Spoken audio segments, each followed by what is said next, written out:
Fala pessoal, tudo certo? Sejam bem-vindos a mais um vídeo do canal Futeboso. E bom galera, nesse vídeo eu vou estar falando da vitória do Corinthians no Majestoso agora que aconteceu nesse domingo às 6h30 no Morumbi. E bom galera, esse jogo ficou marcado aí pelo fim de um tabu que o Corinthians mantinha aí no Morumbi, né, sem ganhar do São Paulo. Na casa do São Paulo, desde 2017 no Paulistão que o Corinthians saiu vitorioso.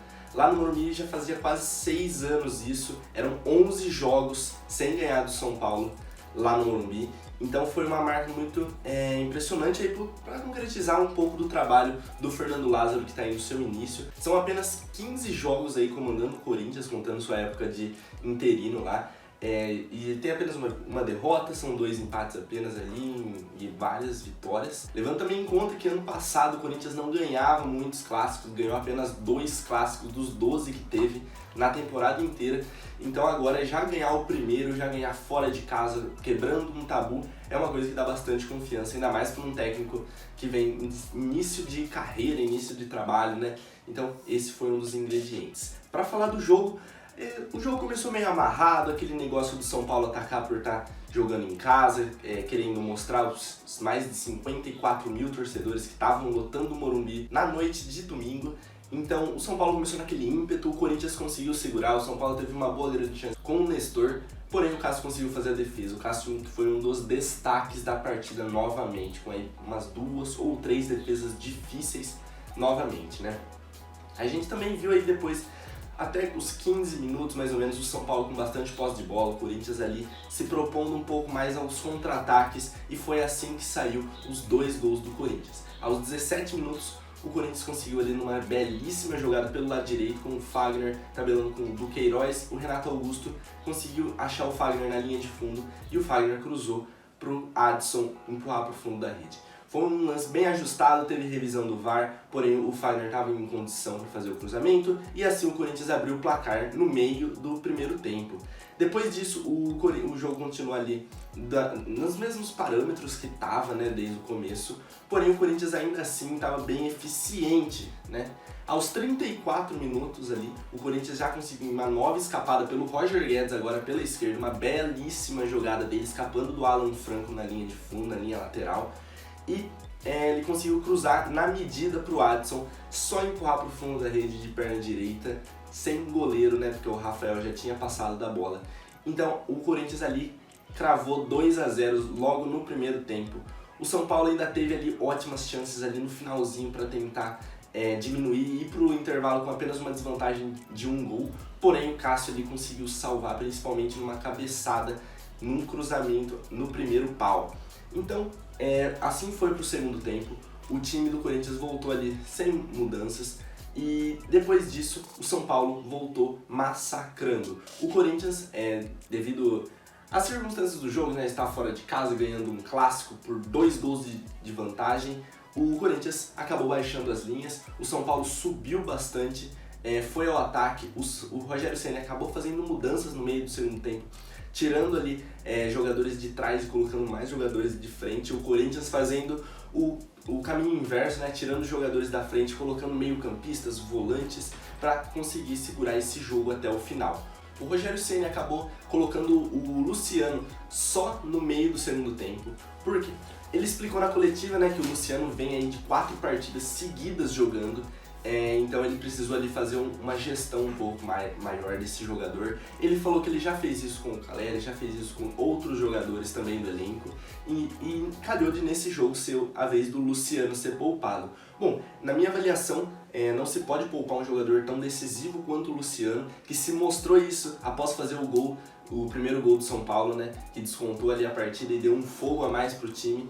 Eu acredito que o camisa 10, um dos jogadores identificados que o São Paulo tem, não pode ficar de fora de um clássico tão importante assim. Nem que seja para jogar um período só do jogo, né, o primeiro tempo, porém eu acho que ele começar jogando já com a faixa de capitão, possivelmente, poderia dar ali um gás a mais. A torcida desde o primeiro minuto pedia o Luciano, antes do jogo começar, pedia o Luciano para ele começar jogando, porém isso não aconteceu e talvez a gente pode analisar que esse seja um dos fatores que contribuiu para a derrota do São Paulo, né? Um jogador decisivo, camisa 10, que se mostrou muito importante para o São Paulo, quase fez o gol de empate nos últimos lances. Então o Luciano fez falta durante o jogo inteiro para o São Paulo. E bom, agora com uma semana de descanso, o Corinthians vai enfrentar só lá no dia 5 o Botafogo de Ribeirão Preto e o São Paulo só lá no dia 5 também o Santo André. Esses dois times vão ter uma semana de preparação para poder descansar após esse clássico muito desgastante, poder recuperar jogadores lesionados. O São Paulo aí com os seus 3 laterais direitos lesionados e o Orejuela totalmente desfigurado, sem muita personalidade, recebendo vaias da torcida o jogo inteiro, errando muito tecnicamente. O São Paulo vai ter um tempo para tentar recuperar esses jogadores que são tão importantes para o time, principalmente o Rafinha e o Igor Vinícius.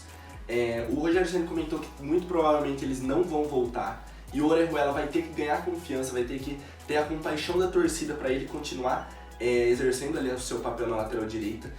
Porque o Caio Paulista, que acabou substituindo o jogador ali no segundo tempo, o Rogério Ceni comentou que por questões psicológicas, por questões técnicas também e táticas, ele precisou substituir, colocar o Caio Paulista ali improvisado na lateral direita para jogar um pouco mais ofensivamente. Porém, o Orejuela precisa ganhar um pouco mais de confiança e fazer uma assistência, como ele comentou na entrevista, mas o São Paulo precisa desse jogador para a sequência aí. Agora que esses laterais direitos demais do elenco não estão disponíveis para o técnico. Assim como o Corinthians também vê o Fausto Vera, Maicon e Cantillo, que são 3 volantes ali de construção do começo ali na volância, não estão disponíveis aí para os próximos jogos, né? O Fausto Vera ainda é o mais avançado, porém o Fernando Lázaro comentou na entrevista que não se pode criar expectativas.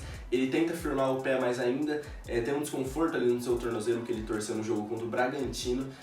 Então ali é uma incerteza, não se pode garantir isso. Porém, um trunfo que o Corinthians tem, diferente do que o São Paulo teve com o Orejuela, o Corinthians está tendo com o Rony, que está sendo uma grata surpresa. O Duqueiroz ali mantendo sua média boa, mas o Rony está se destacando bastante.